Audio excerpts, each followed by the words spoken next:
Hi everyone, I'm here to talk to you today about the importance of visualization and seeing pictures while reading or listening to pieces of literature.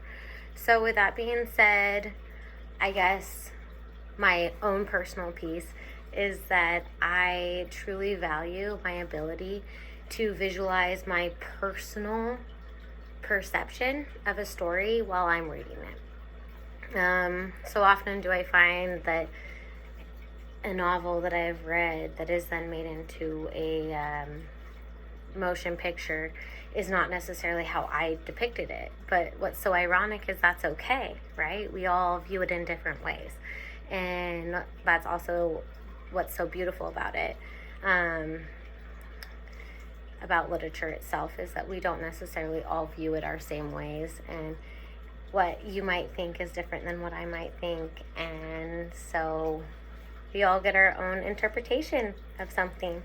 And so I encourage you to think about your personal interpretation of literature while you're reading it and not diminish it based off of the differences it may have from another individual.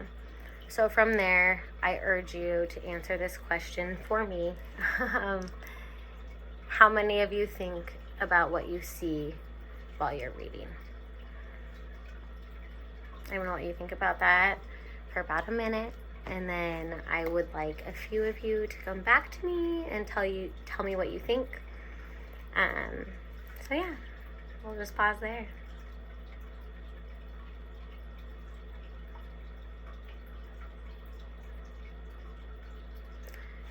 We're pretending it's been a minute. All right. Liliana, thank you for sharing. All right, tell me what you have to say.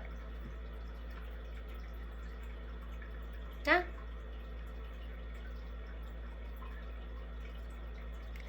I would agree. It helps you gain a full understanding of what exactly is going on. Yeah. Maybe an understanding that you didn't necessarily expect prior. Right? Okay. All right. I'd urge you to consider in the future if you think that you can foresee those images beyond what's just being told to you. I think you'd be surprised what your mind can do. All right. Jonah, thank you.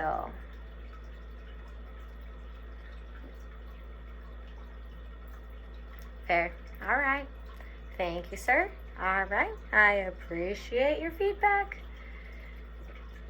You're right. Video games are solely imagery for the most part.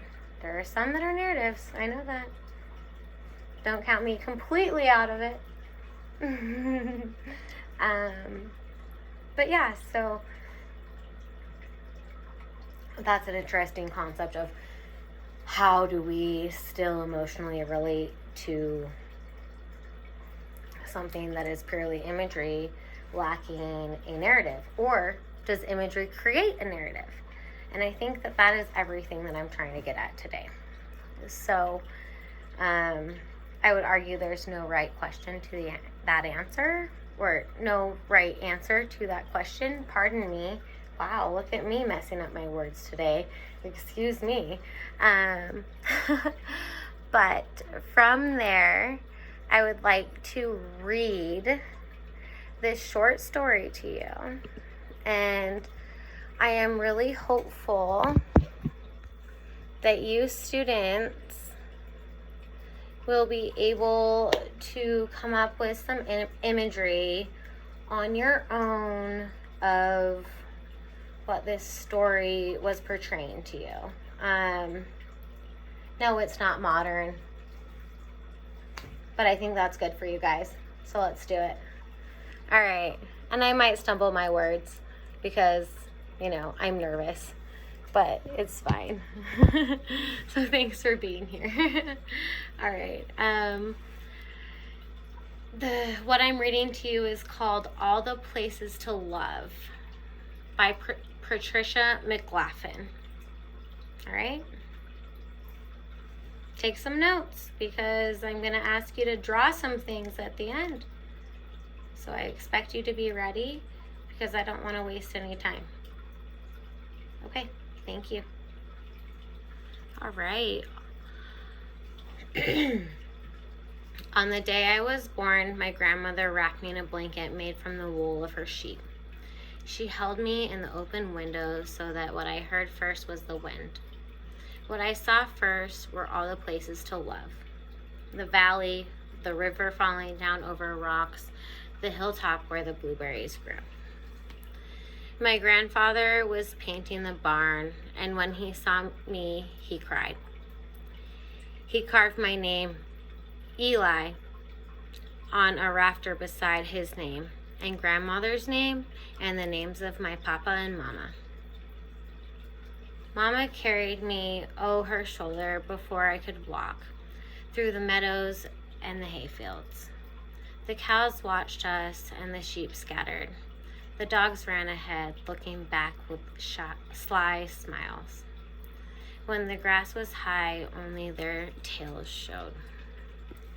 When I was older, Papa and I plowed the fields. Where else is the soil so sweet, he said. Once Papa and I lay down in the fields holding hands, and the birds surrounded us.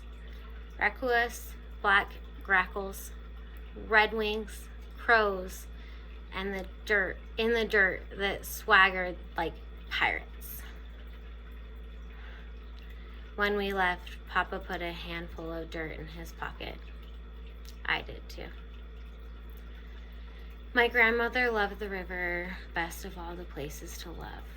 That sound like a whisper, she said, gathering in pools where the trout flashed like jewels in the sunlight. Grandmother sailed little bark boats down the river to me with messages. I love you, Eli, one said. We jumped from rock to rock across the river to where the woods began, where bunchberry grew under the pine needle path and trillium bloomed. Under the beech tree was a soft rounded bed where a deer had slept. The bed was warm when I touched it. Sometimes we climbed to the place Mama loved best, with our blueberry buckets and a chair for my grandmother, to the blueberry barren where no trees grew, the sky an arm's length away, where marsh hawks skimmed over the land and bears came to eat fruit, and wild turkeys left footprints for us to find like messages. Where else, my mama said, can I see the sunrise on one side and the sunset on another? My grandfather's barn is sweet smelling and dark and cool. Leather harnesses hanging like paintings against old wood. A hay dust floats like told in the air. Grandfather once lived in the city, and once he had lived by the sea. But the barn's in this place he loves most. Where else, he said, can the soft sound of cows chewing make all the difference in the world? Today we wait.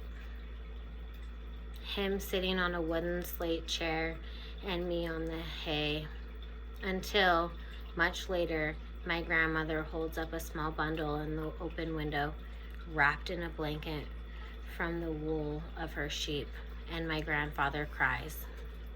Together, we carve the name Sylvie in the rafter behind the names of grandfather and grandmother and my mama and my papa and me.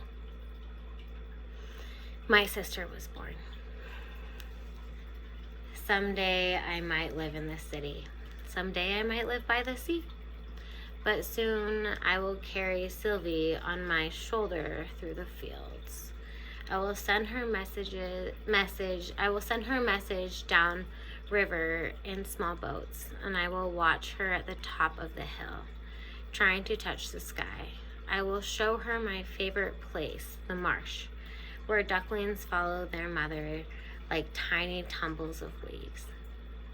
All the places to love are here. I'll tell her, no matter where you may live. Where else, I'll say, does an old turtle crossing the path make all the difference in the world? So, guys, students, women, female, men, everything in between, thank you for listening. What I ask you to do now, after following along my narration of that story, which was what it was, I ask you to take that piece of paper in front of you and draw exactly your favorite imagery. Was it the turtle? Was it the cattails? Was it family dynamic? Was it water? What was it?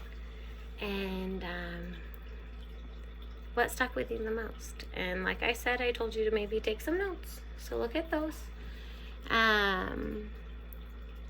And so we're now in these groups of 3 to 4. So chat amongst each other. I'm going to give you a couple minutes to do so, to chat in those groups. And I challenge you to be vulnerable and discuss what you may have discovered from that story that your classmates may have not, and learn from that, because it's really powerful to gain understanding from one another.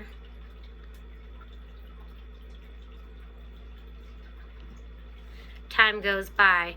Okay, thanks guys for sharing with one another. Please come to me and turn in your artwork. We will have a class discussion at the beginning of next class period regarding the thought processes that went on. I appreciate your willingness to participate at such a high level, and I hope you have a wonderful day. Thank you.